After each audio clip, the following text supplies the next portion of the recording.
Hello friends, good morning. আজকে চলে এসেছে একটা অ্যানাদার ব্লগ নিয়ে তোমাদের কাছে। এটা হচ্ছে নেক্সট ডে আমাদের সেকেন্দ্রাবাদে। তো এটা হচ্ছে তারিখ ছিল 19 অগস্ট। তো আমরা তো অলরেডি রিটার্ন চলে এসেছি বাড়িতে। তো বাড়ি আসার পরে ব্লগগুলোকে জাস্ট আমি পোস্ট করছি। ওখানে তো ট্রিটমেন্টের কারণে ব্লগ পোস্ট করার টাইম হয়নি। তো দেখো নেক্সট দিন আমরা মর্নিংয়ে বেরিয়ে পড়েছি র্যাপিডো অটো বুক করে। তো আমরা যাচ্ছি এখন ইএনটি হসপিটালের দিকে। সেটা হচ্ছে ডক্টর রাউজ ইএনটি, যেটা আমাদের এশিয়ার মধ্যে best one of the most famous একটা ইএনটি হসপিটাল, যেখানে মেনলি ইএনটি মানে ইয়ার, নোজ অ্যান্ড থ্রোট এই তিনটেরই ট্রিটমেন্ট এখানে হয়। আদারওয়াইজ কোনো রকম অ্যানাদার ট্রিটমেন্ট এখানে করানো হয় না। এনটি পারপাসে যা যা আছে সেগুলো এখানে করানো হয়। তো দেখো কথা বলতে বলতে আমরা চলে এসেছি হসপিটালে। তো চলো হসপিটালের সামনেটা তোমাদের একটু দেখাই। এখানে মেন যে হেড ডক্টর, সেই ডক্টরের আন্ডারেই আমাদের অপারেশনটা করানো হয়েছে। তো এটা হচ্ছে হসপিটালটা। দেখো এখানে তো এই ভাষা তো আমাদের পক্ষে বোঝা সম্ভব না। তো এখানে দেখো সুপার স্পেশালিটি ইন্টারন্যাশনাল হসপিটাল লেখা আছে, ডক্টর রাউজ ইএনটি। তো এটা তোমরা গুগলে গিয়ে যদি সার্চ করো, কারোর যদি কোনো রকম ইএনটি প্রবলেম থাকে, চোখ বন্ধ করে নিশ্চিন্তে তোমরা এখানে ট্রিটমেন্ট করাতে পারো। তো এখানে দেখো ডক্টরদের, যারা এখানে ডক্টর আছেন তাদের এখানে ছবি দেওয়া আছে। তো ফার্স্ট যিনি, এই যে ডক্টর জিভিএস রাও, ইনি হচ্ছে এখানকার ফাউন্ডার, হেড চেয়ারম্যান। তো ওনার সান অ্যান্ড ডটার ইন ল ওরা এখানে ট্রিটমেন্ট করে, মানে তিনজন মিলে হসপিটালটাকে ডক্টর রয়েছেন ওরা তিনজনেই, মানে অ্যাজ এ ফ্যামিলি। তো দেখো হসপিটালে আমরা এখন এন্ট্রান্স করছি। এটা হচ্ছে তোমার রিসেপশন এরিয়া ছিল। তো নিট অ্যান্ড ক্লিন, আমাদের ওয়েস্ট বেঙ্গলের থেকে ওখানকার সিস্টেম অনেকটাই ডিফারেন্ট ছিল। দেখো হসপিটালে আমরা সবাই একে একে করে ঢুকছি। আর অবশ্যই দেখতে পাচ্ছ মাকে আর আমার মেয়েকে দেখতে পাচ্ছ না অনেকে। তো মা আর মেয়েকে আমরা হোটেলেই রেখে এসেছি, কারণ ও বাচ্চা ভীষণ এখানে বিরক্ত করবে। তো যেহেতু এখানে একটা হসপিটালে ভাইটাল কাজ রয়েছে, তো এখানে যেহেতু ওর অলরেডি একটা সার্জারি হয়ে গেছে নোজের, তখন ইয়ারের সার্জারিটা হবে, তার জন্য এখানে সব কোনো কিছু ফর্ম ফিল আপ করা হচ্ছিলো। তো দেখো অলরেডি ওখানে ফর্ম কিছুটা কমপ্লিট করে আমরা চলে এসেছি ব্রেকফাস্ট করতে। তো এখানে ব্রেকফাস্ট মানে হচ্ছে ইডলি, সাম্বার বড়া আর ধোসা। তো আমরা এখানে নিয়েছিলাম 1 প্লেট ইডলি সাম্বার বড়া, আর ওইদিকে 1 প্লেট নেওয়া হয়েছিল একটা পুরি সবজি। তো যাই হোক ওখানে তার ভিডিও তারপরে আর করা হয়নি। তো দেখো এটা নেক্সট মর্নিং। তো নেক্সট মর্নিং আমাদের ওই দিন তো সেদিন ওখানে সব কিছু করা কমপ্লিট হয়ে গেছিলো, তো তারপরে তো আর ভিডিও করা হয়নি। এটা পরের দিন সকালে আমরা যাচ্ছিলাম অন্য একটা অ্যানাদার হসপিটালে। সেখানে হচ্ছে আমার মায়ের ট্রিটমেন্ট করানো হয়েছে। এটা হচ্ছে AIG হসপিটাল, এটা হচ্ছে হায়দ্রাবাদে রয়েছে। তো মেনলি এটা গ্যাস্ট্রোএন্টারোলজির হসপিটাল, যেখানে হচ্ছে তোমার লিভার সংক্রান্তটাই এটা হচ্ছে এখানে বেস্ট। মানে কারোর যদি কোনো লিভার প্রবলেম থাকে, তো গ্যাস্ট্রোএন্টারোলজির যাদের প্রবলেম আছে তার জন্য এটা হচ্ছে বেস্ট। তো তা ইএনটিটাই যেরকম আদারওয়াইজ কোনো রকম কোনো ট্রিটমেন্ট হয় না ইএনটি পারপাস ছাড়া, বাট AIG কিন্তু অনেক বড় হসপিটাল। তোমরা চলো দেখাচ্ছি তোমাদেরকে হসপিটালটা। তো ওখানে হচ্ছে সব রকমেরই কিন্তু ট্রিটমেন্ট হয়। আর এএনটিতে যেমন আমরা ম্যাক্সিমাম দেখছিলাম ওখানকার লোকাল, মানে তামিল তেলেগু এইরকম টাইপেরই আমরা লোক দেখছিলাম, বাট AIGতে হচ্ছে 90% বাঙালি, মানে আমাদের ওয়েস্ট বেঙ্গল থেকে 90% বাঙালিরা ওখানে ট্রিটমেন্ট করাতে গেছে। তো এটা অনেক বড় হসপিটাল, আমি আমার ক্যামেরাতে ক্যাপচার করতে পারিনি, বাইরে থেকে তোমরা আরেকবার অন্য একটা শ্যুটে দেখতে পাবে। এটা হচ্ছে ভেতরে এন্ট্রান্সটা। তো এখানে সমস্ত রকমের ট্রিটমেন্ট করানো হয়। শুধু যে গ্যাস্ট্রোএন্টারোলজির জন্য বেস্ট বলে যে গ্যাস্ট্রোএন্টারোলজি ট্রিটমেন্ট হয় তা না, এখানে ENTরও ট্রিটমেন্ট হয়। তোমার আদার্স কোনো যদি কোনো প্রবলেম হয় সেরকম সব রকমেরই এখানে ট্রিটমেন্ট করানো হয়। তো মেয়ে দেখো ওষুধের ব্যাগটা নিয়ে হাঁটছে, কারণ ওর খুব ভালো লাগছে, জানি না কেন ওষুধের ব্যাগটা নিয়েও হেঁটে ঢুকছে। ওই ব্যাগটা কাউকে দেবে না, ওটাতে মেডিসিনগুলো আমাদের রয়েছে। আর হ্যাঁ, ENTতে আমারও ট্রিটমেন্ট করানো হয়েছে, সেটা আমি আর ভিডিও করিনি। আমরা সেই দিনই, মানে আগের দিন বিকেলবেলাতে গেছিলাম, তোমাদের সকালটা পুরো দেখালাম, বাট বিকেলবেলাতে কিন্তু আমি আমার ডক্টর দেখিয়েছিলাম। তো আমাকেও যাই হোক আমার নোজের একটা প্রবলেম হয়েছে, ওখানে আমাকে সার্জারি করতে বলা হয়েছে। তো আমারও সার্জারি করতে আমি আবার নেক্সট টাইম হায়দ্রাবাদ যাব, তখনও তোমাদের সাথে ব্লগ শেয়ার করব। তো দেখো আমরা AIGতে ঢুকে পড়েছি। এবার এখানে মানে সিস্টেম হচ্ছে, ফার্স্টলি হচ্ছে তোমাকে যে দেখতে পাচ্ছ মনিটরগুলো সামনে রাখা আছে, প্রতিটা মনিটরে সেলফ রেজিস্ট্রেশন করাতে হবে। মানে তোমার নাম, ঠিকানা, তুমি কোথা থেকে এসছো, বা তোমার কী কী প্রবলেম নিয়ে তুমি দেখাতে চাইছো, সেটা নিয়ে ফার্স্টলি তোমাকে এন্ট্রি করাতে হবে। দেন রিসেপশনে গিয়ে ওরা তোমাকে ওয়ান বাই ওয়ান প্রসেস বলে দেবে। তো যদি কেউ আসতে চাও, তো আমি বলবো যে বেস্ট AIG হচ্ছে গ্যাস্ট্রোএন্টারোলজির জন্য। তোমরা নিশ্চিন্তে এখানে এসে ট্রিটমেন্ট নিজেদের করাতে পারো। এখানে মেনলি ডক্টর তোমাকে ওনারাই সাজেস্ট করে দেবে যে কোন ডক্টর বেস্ট হবে তোমার রোগের জন্য, মানে তুমি যে ট্রিটমেন্ট করাতে যাচ্ছ যে ইয়ের, তো সেটা তোমাকে বলে দেওয়া হবে। তো বাই টু পাই তোমরা করে নিতে পারবে নিজেদের মতো। তো দেখো এখানে আমরা মেনলি, তারপরে এখানে আরেকটা প্রবলেম আছে, লাগেজ এখানে অ্যালাউ করে না বেশিক্ষণ লাগেজ থাকলে বাইরে মানে ওদের বেসমেন্টে নিয়ে গিয়ে রাখতে হয়। তো আমরা তো এখান থেকে জাস্ট মায়ের ট্রিটমেন্টটা, মা তো চেক আপ করাবে, মায়ের তো আগে ট্রিটমেন্ট করানো ছিল। তো আমরা এখানে মাকে রেখে আমরা জাস্ট হোটেলে চলে গেছিলাম। এখানে হোটেলে ইএনটির যে এখানে গেছিলাম, ওখানে তোমার মেনলি বেঙ্গলি খাবার একেবারেই পাওয়া যায় না, ওদের সব খাবারই টক। তো আমাদের খেতে একটু প্রবলেমই হচ্ছিলো। যাই হোক, এখানে আসার পরে এখানে আমরা মোটামুটি 3 দিন ছিলাম এআইজির পাশে। তো এখানকার ফুড খুব ভালো। তো যাই হোক, এআইজির কাজ তো আমাদের সকালে মিটে গেছিলো। সন্ধ্যেবেলা আমরা একটু বেরিয়েছিলাম বাইরে, তো বাইরে বেরিয়ে একটু মিল্কশেক খেলাম, দেন চলে এলাম ডিনার করতে। ডিনারে দেখো আমি চিকেন নিয়েছিলাম আর একটা ভেজ থালি নিয়েছিলাম, আর মা নিয়েছিল ভেজ থালির সাথে একটা কাতলা মাছের ওই দই কাতলা। তো এখানকার ফুড খুবই ভালো। হোটেলটির নাম হচ্ছে নিমন্ত্রণ হোটেল। তো আমার কাছে যদি কার্ড থাকে আমি তোমাদের কাছে বা নাম্বার ওদের একবার দিয়ে দেবো, তোমরা কন্ট্যাক্ট করে নিতে পারো যদি কেউ যাও। তো এখানকার খাবার একেবারেই সম্পূর্ণ দেখেই বুঝতে পারছো বাঙালি খাবার, আর খুবই টেস্টি খাবার।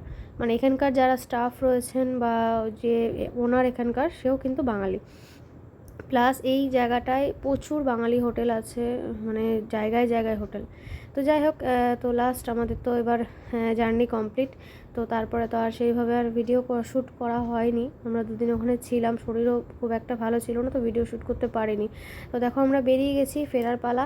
ছোট্ট একটা মিনি ব্লগ তোমাদের সাথে শেয়ার করলাম। এটা হচ্ছে যেদিন বেরোবো আমরা ভোরবেলা, আমাদের 6:45-এর ট্রেন ছিল সেকেন্দ্রাবাদ থেকে।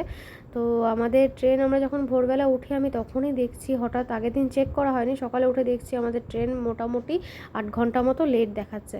তো যাই হোক, ভয়ের কারণে আমরা আর হোটেলের রুমে ওয়েট করিনি, ভাবছিলাম যদি ঠিক না হয়। তো আমরা ডাইরেক্ট বেরিয়ে গেলাম ক্যাব বুক করে আমরা স্টেশনের দিকে। তো স্টেশনে পৌঁছে ঠিক সেম অ্যাজ ইট ইজ আমাদের ট্রেন 8 ঘন্টা লেট। 6:45 AM আসার কথা, সেই ট্রেনটা আমাদের ছেড়েছে, ফার্স্ট ছাড়ার কথা ছিল 1:15-তে, তো 1:15-তেও ছাড়েনি। তারপরে আরও 1.5 ঘন্টা মতো লেট করে 3টের সময় আসার কথা, 3টের সময় ট্রেন দিল, বাট ট্রেন ছাড়লো তোমাদের ওই 4টের সময়। তো অলমোস্ট 10 আওয়ার্স আমাদের ট্রেন লেট ছিল। তো এটা হচ্ছে SRC superfast special express train ছিল এটা। মানে উইকে একদিনই মানে এখানে এই ট্রেনটা রান করে সেকেন্দ্রাবাদ থেকে হাওড়াতে। যাই হোক, তো রাস্তায় যেতে যেতে দেখো তোমাদের সাথে কিছু ভিউ শেয়ার করলাম, কারণ এখানকার রাস্তাঘাট একেবারে আমাদের ওখানকার মতো নয়। তো অনেক বড় চওড়া রাস্তা। তো দেখো ক্যাবে বসে আমরা এখন যাচ্ছি স্টেশনের উদ্দেশ্যে। মেয়ে তো বসে আছে, ঘুম থেকে উঠতেই চাইছিল না। যাই হোক, অনেকটাই ভোর ছিল, দেখো তখনও ভালো করে মানে জাস্ট সকাল হয়নি।